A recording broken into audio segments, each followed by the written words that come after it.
नमस्कार साथियों। आज हम 10वीं क्लास का जो सामाजिक विज्ञान का पेपर हुआ है उसको हल करेंगे। तो देखें सॉल्यूशन के रूप में आज जो माध्यमिक शिक्षा बोर्ड द्वारा पेपर आयोजित हुआ था सोशल साइंस का, और सोशल साइंस का पेपर है 10वीं क्लास का, वो हल करेंगे। तो देखें इसमें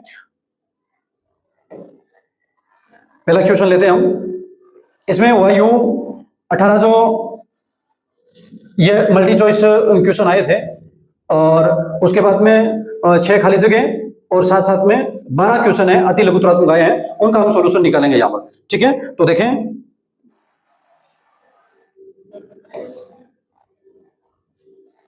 पहला क्वेश्चन है, यंग इटली नामक भूमिगत संगठन की स्थापना की थी किसने की थी? तो ऑप्शन दिया कैऊर है, गैरिबाल्डी है, एमेनुएल द्वितीय, जुसेप्पे मैज़िनी है। तो इसमें कौन होगा? जुसेप्पे मैज़िनी ये होंगे। इन्होंने यंग इटली और यंग यूरोप दो की स्थापना की थी, यंग इटली और यंग यूरोप। ठीक है, याद रखना यह चीज, यंग इटली और यंग यूरोप दो संस्थाएं स्थापित की थी। एक 1831 में की है, ये जो यंग इटली है ये 1831 में की है, 1831 में, और ये स्थापना की थी 1834 में। ठीक है, तो याद रखना यंग इटली की स्थापना किसने की? Giuseppe Mazzini. इनका नाम जुपत्स मैज़िनी भी जाता है या जुसेप्पे मैज़िनी। ठीक है, तो नेक्स्ट इसके बाद में देखें, निम्न में से कहां पर 1890 के दशक में रिंडरपेस्ट नामक रोग है ये आता है? ये पशुओं की बीमारी थी, और रिंडरपेस्ट रोग है ये अफ्रीका, पूरे अफ्रीका महाद्वीप के अंदर आया था। और अफ्रीका महाद्वीप के अंदर ये जो रिंडरपेस्ट रोग है पशुओं में आया, और ये हम देखें मोरबिली नामक जीवाणु से होता है। याद रखना मोरबिली, कौन सा? मोर बिल्ली। अब आप कहेंगे मोर और बिल्ली दोनों से, नहीं, मोर बिल्ली नाम का एक जीवाणु है। ठीक है, तो याद रखना रिंडरपेस्ट रोग 1890 के दशक में आया था, जिससे बहुत सारे पशुओं की डेथ हो गई थी। तो याद रखना ये दो प्रश्न हमने किए हैं, इसमें जुसेप्पे मैज़िनी है, इसमें अमेरिका। अब इसके बाद में देखें जो तीसरा क्वेश्चन लेते हैं, कितना सरल क्वेश्चन दिया देखो। तीसरा क्वेश्चन ये बोल रहे हैं कि उत्पादन औद्योगिकरण के का प्रमुख सकारात्मक प्रभाव क्या है? तो उत्पादन बढ़ती, यानी गरीबी, बेरोजगारी, प्रदूषण, ये तो कोई औद्योगिकरण का कारण नहीं बन सकते। तो एकदम सरल दिया प्रश्न, उत्पादन में वृद्धि हो जाएगा। ठीक है, नेक्स्ट इसके बाद में देखें आगे, यह क्वेश्चन है जो फोर्थ क्वेश्चन है। फोर्थ क्वेश्चन में देखें, इसने पूछा है कि पेरियार के नाम से किनको जाना जाता? ये ई.वी. रामास्वामी नायकर है, ये पेरियार के नाम से जाने जाते थे। ठीक है ना। नेक्स्ट वर्नाक्यूलर प्रेस एक्ट किस वर्ष लागू किया गया? तो वर्नाक्यूलर प्रेस एक्ट है ये 1878 में लागू किया गया था। याद रखना 1878। याद रखना वर्नाक्यूलर प्रेस एक्ट क्या चीज है? वर्नाक्यूलर का मतलब है देसी भाषा। अब वह यूं अंग्रेजों ने क्या किया, अपनी जो स्थानीय भाषा में हम जो समाचार पत्रिका जो प्रकाशित कर रहे थे उन पर प्रतिबंध लगा दिया, और बोला कि आप स्थानीय भाषा के अंदर कोई किसी प्रकार की जो पत्रिका है वो आप जारी नहीं कर सकते। तो इंग्लिश में जारी करने वाली जो भी पत्रिका थी वो शेप रही पीछे वाली सभी को 1878 के अंदर क्या हुआ, वर्नाक्यूलर प्रेस एक्ट के तहत पाबंद कर दिया गया। याद रखना। हम देखते हैं इसमें एक सेंसरशिप, जो सेंसरशिप नाम की एक व्यवस्था और थी, तो देखें वो भी इसमें लागू था। अब इसके बाद में देखें आगे, अब बंगर क्या है? नेक्स्ट क्वेश्चन है बंगर क्या है, आपको दिखाई दे रहा होगा, सॉरी एक मिनट, ये दो क्वेश्चन ले लेते हैं हम। बंगर क्या? बंगर क्या है? ये पुराना जलोढ़ है। क्या चीज है? पुराना जलोढ़ है। बंगर के अंदर कंकड़ पत्थर वगैरह इस प्रकार की भूमि थी। और याद रखना खादर, नवीन जलोढ़ क्या था? खादर था, ये उपजाऊ होता है। तो बांगर है अपने इसमें ऑप्शन में ए राइट होगा। ठीक है, नेक्स्ट है खड़ी, जोड़, टांका, ये किसके उदाहरण है? अब कितना सरल दिया है। वर्षा जल संग्रहण की स्थानीय संरचना है राजस्थान की, राजस्थान के अंदर खड़ी, जोड़, टांका इस प्रकार के निर्माण किए जाते हैं। ठीक है, तो उसके बाद में देखें जो 7वां क्वेश्चन हो गया है, 7वां क्वेश्चन के बाद 8वां क्वेश्चन देखते हैं। 8वां क्वेश्चन कितना सरल क्वेश्चन दिया है देखो, कि चूना पत्र सिलिका से क्या बनता है? चूना पत्र सिलिका जिप्सम से सीमेंट बनती है भाई। क्या बनता है? सीमेंट। नेक्स्ट देखो इसके बाद में, जो केंद्रीय लोक निर्माण विभाग, केंद्रीय लोक निर्माण विभाग के क्षेत्राधिकार में कौन से राजमार्ग आते हैं? केवल राष्ट्रीय राजमार्ग आता है, जिला मार्ग, राज्य मार्ग, महाराजमार्ग ये नहीं आते हैं। केवल कौन सा आता है? राष्ट्रीय राजमार्ग, नेशनल हाईवे। ठीक है, ये नेशनल हाईवे। तो केंद्रीय लोक निर्माण विभाग के अंदर कौन आता है? नेशनल हाईवे यानी राष्ट्रीय राजमार्ग। थोड़ा इसको ऊपर ले लेते हैं हम, ये दो क्वेश्चन हो जाएंगे साथ में। तो देखें क्वेश्चन है ये कौन सा है? 10वां क्वेश्चन है, निम्न में से एक शक्ति ऊर्ध्वाधर वितरण का उदाहरण है। ऊर्ध्वाधर वितरण का ये उदाहरण सामुदायिक सरकार।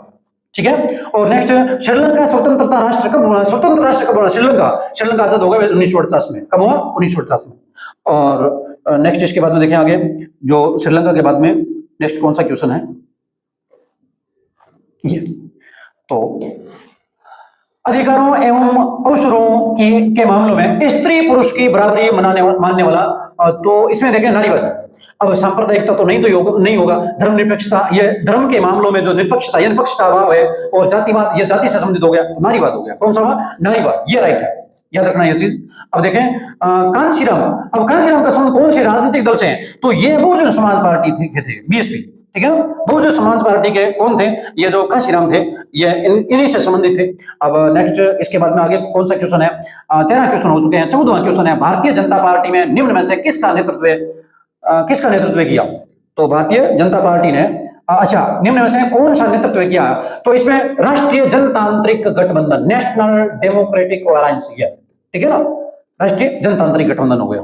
नेक्स्ट, इसके बाद में देखें आगे, निम्न में से कौन सा एक गैर नवीकरणीय संसाधन नहीं है? कितना घुमाया प्रश्न, देखें, नवीकरणीय संसाधन नहीं है, या गैर नवीकरणीय संसाधन, गैर नवीकरणीय संसाधन जल, ये, ठीक है ना, ये नहीं है, ये नहीं है, पीछे वाला सारे है गैर नवीकरणीय संसाधन है, जबकि ये अपने इसमें ऑप्शन कौन सा राइट होगा? दे राइट होगा, जल, ठीक है। भारत में शाह का सबसे बड़ा स्रोत क्या है? वही साहूकार है। हम तो क्या करते हैं, बैंक जाते ही नहीं है, क्या करते हैं, जो हम साहूकार से जो ब्याज दर पर क्या करते हैं, पैसे ले लेते हैं, उधार ले लेते हैं। अब वो बोलता है वो 5 की मिति लगाएगा, 10 की मिति लगाएगा, जो भी लगाएगा साहूकार से लेते हैं भाई। हाँ, तो ज्यादातर अपने भारत के अंदर सबसे बड़ा जो स्रोत है शाह का, यानी ऋण का, हमने पैसे उधार लेने हमें, तो किससे लेंगे? साहूकार से लेंगे, ठीक है। तो और होना यह चाहिए कि आपको बैंक से लोन लेना चाहिए। अब देखें इसके बाद में आगे, ये व्यापार अवरोधक है। अब व्यापार अवरोधक क्या चीज है? तो इसमें देखें टैक्स ऑन इंपोर्ट, ये हो गया, आयात कर पर, ठीक है, याद रखना, आयात कर पर कर हो गया। तो इसके बाद में देखें आगे, अब 1 मार्क किस वस्तु पर लगाया जाता है? तो 1 मार्क की बात आए तो देखिए थोड़ा इसको समझ लेते हैं। ये 1 मार्क,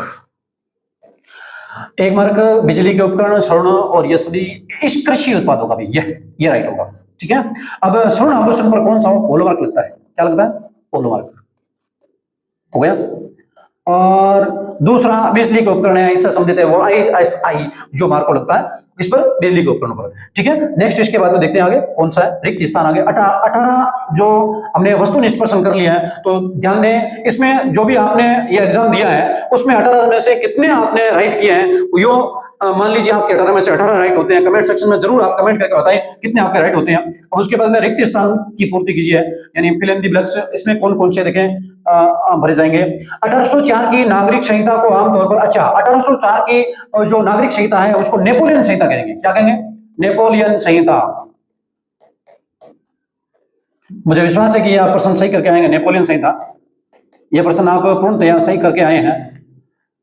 नेपोलियन संहिता, नागरिक संहिता को नेपोलियन संहिता कहते हैं, ठीक है। रेगल मृदा, रेगल मृदा कौन सी मृदा है? काली मृदा। कौन सी है? काली मृदा को रेगल मृदा कहते हैं। और ये कपास के लिए प्रयुक्त है, याद रखना, कपास के लिए यह अच्छी, जो कपास के लिए यह अच्छी मिट्टी है, ठीक है। और वन विभाग के अनुसार देश के कुल वन क्षेत्र का 33% हिस्सा, 1/3, यदि आपने 33% लिखे या 1/3 लिखा है तो भी राइट है, 1/3, ठीक है। और बेल्जियम की राजधानी ब्रुसेल्स है। कौन सी राजधानी है? ब्रुसेल्स, बेल्जियम की राजधानी ब्रुसेल्स। और इसको थोड़ा ऊपर ले लेते हैं हम। रेलवे तथा डाकघर क्षेत्र के उदाहरण हैं। ये रेलवे तथा डाकघर हैं, ये किन के उदाहरण हैं? ये देखें, ये हो गया रेलवे और डाकघर है। अब ये सार्वजनिक क्षेत्र के उदाहरण है। किसके? सार्वजनिक, सार्वजनिक, याद रखना। प्राथमिक, द्वितीयक, तृतीयक क्षेत्र में करें तो ये तृतीयक क्षेत्र का है। कौन सा है? तृतीयक क्षेत्र में शामिल है, सार्वजनिक या तृतीयक क्षेत्र, तृतीयक क्षेत्र, ठीक है। और प्रौद्योगिकी में तीव्र उन्नति का मुख्य कारक जिसमें जो की प्रक्रिया को उत्प्रेरित किया, तो ये सूचना प्रौद्योगिकी है। इस सूचना प्रौद्योगिकी के अंदर देखें आपने जो प्रौद्योगिकी में, अच्छा, वैश्वीकरण, कौन सा होगा? वैश्वीकरण, वैश्वीकरण की प्रक्रिया, जो वैश्वीकरण की प्रक्रिया को उत्प्रेरित करता है, ठीक है ना। हो गया। हमने जो रिक्त स्थान वाले 6 क्वेश्चन किए हैं, आपके 6 में से कितने राइट होते हैं जरूर आप बताइए कमेंट सेक्शन में। अभी नेक्स्ट, इसके बाद में देखें आगे तीसरा जो क्वेश्चन है, इसमें 12 क्वेश्चन आए थे उत्तरात्मक। तो कौन कौन सा है देखें। अब पहला प्रश्न है वीटो, कितना सरल दिया प्रश्न। वीटो से क्या अभिप्राय है? वीटो एक निषेधाधिकार है। क्या चीज है? निषेधाधिकार, निषेधाधिकार। वीटो का शाब्दिक अर्थ है मैं मना करता हूं कि, याद रखना, वीटो एक निषेधाधिकार है। अब मुद्रण संस्कृति से गरीब जनता को क्या फायदा मिला? अब देखो, इसमें शिक्षा में सुधार हुआ, पहली चीज, जागरूकता आई, समाज सुधार हुआ। क्या चीज हुई? समाज सुधार हुआ। समाज सुधार। अब नेक्स्ट इसके बाद में देखें आगे, ये बोला गिव एग्जांपल, यानी उदाहरण भी दीजिए। तो उदाहरण में ऐसे हैं, उदाहरण याद रखना, सस्ती दर पर किताबें मिलने लग गई, ये उदाहरण दे गया। सस्ती दर पर किताबें मिली, ये इसका उदाहरण है, किताबें मिलने लगी। ठीक है, हो गया। अब नेक्स्ट इसके बाद में देखें आगे, जो ये दो क्वेश्चन हो गए हैं अति लघुतरात्मक वाले। मुद्रण की पहली तकनीकी किन देशों में विकसित हुई, कोई दो देशों का नाम लिखिए। तो इसमें यदि नाम आता है देशों के, तो एक हो गया चीन और एक होगा जापान। यह मुद्रण संस्कृति वाले पाठ में आके आया हुआ है। सतत विकास क्या है, अब देखें, जो कल भूगोल में भी सतत विकास से संबंधित प्रश्न था, हम देखें सतत विकास का मतलब यह चीज है, यदि आप कोई विकास कर रहे हैं और भविष्य में जो आने वाली पीढ़ी है उसको भी ध्यान में रख रहे, और यदि आप उनके भी घाटा नहीं होना चाहिए और आप अपने फायदा देख रहे हैं। मान लीजिए एग्जांपल के तौर पर आपको एक स्थान से दूसरे स्थान में पानी पहुंचाना, तो आप नहर बना करके पाइपलाइन बिछाएंगे, ये क्या चीज होगी, आप उसमें ज्यादा जो भूमि है भूमिगत रूप से जो पाइप चली जाएगी। तो कहने का मतलब है ऐसा विकास करना जो भावी पीढ़ी को भी नुकसान नहीं पहुंचाए, क्या कहलाएगा, सतत विकास। अब प्राकृतिक संसाधन प्रबंधन में स्थानीय समुदायों की क्या भूमिका है। स्थानीय समुदाय क्या करते हैं, इस प्राकृतिक संसाधन प्रबंधन की जो अच्छी इनकी संबंधित जानकारी रखते हैं और वो इसमें क्या करते हैं, फायदा देते हैं। ठीक है ना। अब लौह और इस्पात पर आधारित उद्योग, देखो कितना सरल प्रश्न दिया है। लौह और इस्पात उद्योग को आधारभूत उद्योग क्यों कहा जाता है, क्योंकि भाई लौह और इस्पात उद्योग है, ये क्या करते हैं, लौह और इस्पात उद्योग ये दोनों सभी उद्योगों को कच्चा माल और साथ में मशीनरी प्रदान करते हैं। कच्चा माल और क्या चीज, मशीनरी प्रदान करते हैं। अब हर कोई मशीन कौन सी किसकी बनी होगी, लोह से इस्पात से बनी होगी, तो इसी कारण इसको क्या कहा जाता है, आधारभूत उद्योग कहा जाता है। श्रीलंका में अधिकांश आबादी दो जातीय समूह में बटी हुई है, इन दोनों समूह का नाम दो। देखो एक तो सियाली, इनका जातीय संघर्ष भी चला, सियाली, और एक है तमिल, इन दोनों के बीच में जातीय संघर्ष चलता रहता है। और हम देखें सियाली और तमिल है, ये दो एक जातीय समूह में बटी हुई है, ये श्रीलंका की अधिकांश आबादी है। नेक्स्ट इसके बाद में देखें आगे, सांप्रदायिकता के सबसे बुरे स्वरूप का एक उदाहरण, तो यह है भारत विभाजन। कौन सा, भारत विभाजन के समय जितनी सांप्रदायिकता हुई, वैसा एक सबसे टॉप उदाहरण यही है, यानी बहुत ही बुरा उदाहरण है भारत विभाजन। यह घटना 1947 की 15 अगस्त 1947 को, जिस समय भारत आजाद हुआ, उस समय सबसे बड़ी हम देखें एक बुरी सांप्रदायिकता देखने को हमें मिली। और राजनीतिक में गठबंधन या मोर्चा क्या है, देखें अब इसमें क्या होता है, दो या दो से अधिक कोई भी पार्टियां आपस में क्या करती है, मिलती है, और फिर वे अपने जितने भी जो नेतागण हैं वो आपस में मिलके और एक गठबंधन तैयार करते हैं और फिर वो सरकार की स्थापना करते हैं, यानी सरकार बनाते हैं ये लोग। एग्जाम्पल मान लीजिए, अब कांग्रेस और भाजपा है मान लीजिए, तो कांग्रेस और भाजपा है और अन्य भी दल है, मान लीजिए 10 दल है और है। अब हुआ यूं, कांग्रेस की मान लीजिए 100 में से कांग्रेस को कितनी मिली, मान लीजिए 20 सीटें मिली। पीछे जितनी भी है उसमें भाजपा को मान लीजिए कितनी मिली, 10 मिली। अब हुआ यूं, भाजपा बाकी जो 20 और 10 बाकी कितनी हुई, 70 सीटें हो रहे हैं ना, ये 70 सीटें भाजपा वाले साथ में लेके और क्या कर सकते हैं, सरकार बना सकते हैं। इसको हम बोलेंगे गठबंधन या मोर्चा। अब उसमें क्या चीज है, मोर्चे का नाम भी रखा जाता है।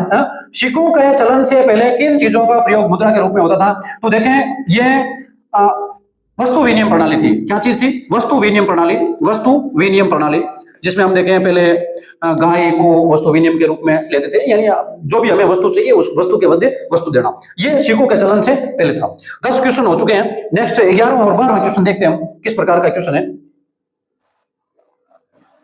अमेरिकी किसान अपने कृषि उत्पादों को असाधारण रूप में जो कम कीमत पर क्यों बेचते हैं, देखो वहां पर हाई टेक्नोलॉजी है, यानी हम देखें उच्च स्तर की जो कृषि करते हैं या उच्च तकनीकी के आधार पर कृषि करते हैं, और इस कारण उसके लागत कम आती है, और लागत कम आती है तो ये क्या करते हैं, असाधारण रूप में कम कीमत में क्या करते हैं, वस्तु को बेच देते हैं। अब 1960 के दशक में उपभोक्ता आंदोलन के उदय के क्या कारण है, तो 1960 के दशक में उपभोक्ता आंदोलन के उदय के कारण देखें तो इसके अंदर देखें, क्योंकि अब उपभोक्ता आंदोलन है ये जो 1960 के दशक के अंदर उपभोक्ता आंदोलन, इसमें एक तो जमाखोरी हो गया, जमाखोरी क्या चीज हुई, एक तो जमाखोरी है, और दूसरा एक देखें इसमें एक जमाखोरी के साथ में खाद्यान्न संकट की व्यवस्था भी बता रहे, खाद्यान्न संकट, ठीक है ना, खाद्यान्न संकट, ये दो कारण हो गए, यानी जमाखोरी और खाद्यान्न संकट है। और भी कई कारण हो सकते हैं, आपने जो भी लिखा है वो राइट है आपके। अब नेक्स्ट इसके बाद में देखें आगे कौन कौन से प्रश्न हैं जो पेपर, वैसे देखें पेपर का जो लेवल है बहुत ही आसान था, या विद्युत दूरी शक्तियों के नाम पूछे, कितना सरल प्रश्न दिया देखें। हाँ, दूरी शक्तियों के नाम है। इधर जो 19वीं शताब्दी के कलाकारों के कुछ चित्रित जो व्यक्ति का कथन का परीक्षण करने की बात कही है। तो देखें इसके बाद में हम जो मैप देखते हैं किस प्रकार का जो प्रश्न आए उसमें।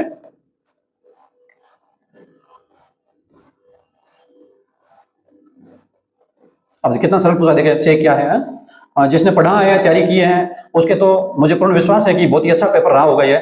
और इधर गांधी जी के बारे में देखें, कौन सा प्रश्न किया। गांधी जी ने तो प्रमुख आंदोलनों की विवेचना की है। हाँ, कौन सा भी आंदोलन आप लगा सकते थे इसमें गांधी जी के, और यानी आपको जो भी याद था। अब देखिए गोवा के बारे में ये देख लेते थोड़ा है, गोवा कहां पर है। तो ये हो गया। अब इसमें गोवा कहां है, झारखंड में। कहां पर है, झारखंड में, झारखंड में। अब बेल्लारी कर्नाटक, ये कल 12th क्लास भूगोल में भी आया हुआ था बेल्लारी। और मुंबई है, ये महाराष्ट्र में हो गया, और ये तमिलनाडु में हो गया, तमिलनाडु। कितने सरल दिए देखें। और नेक्स्ट इसके बाद में देखें आगे, सिंगरेनी है। सिंगरेनी है तेलंगाना में, ये तेलंगाना में। पेपर का लेवल था बहुत ही सरल था भाई। रानीगंज दिल्ली कोलकाता, रानीगंज पश्चिम बंगाल में है। कहां पर है, पश्चिम बंगाल में। और दिल्ली है, ये यूपी और हरियाणा के बीच में है। यानी कहने का मतलब है, आप मान लीजिए जो मैप बनाए हैं,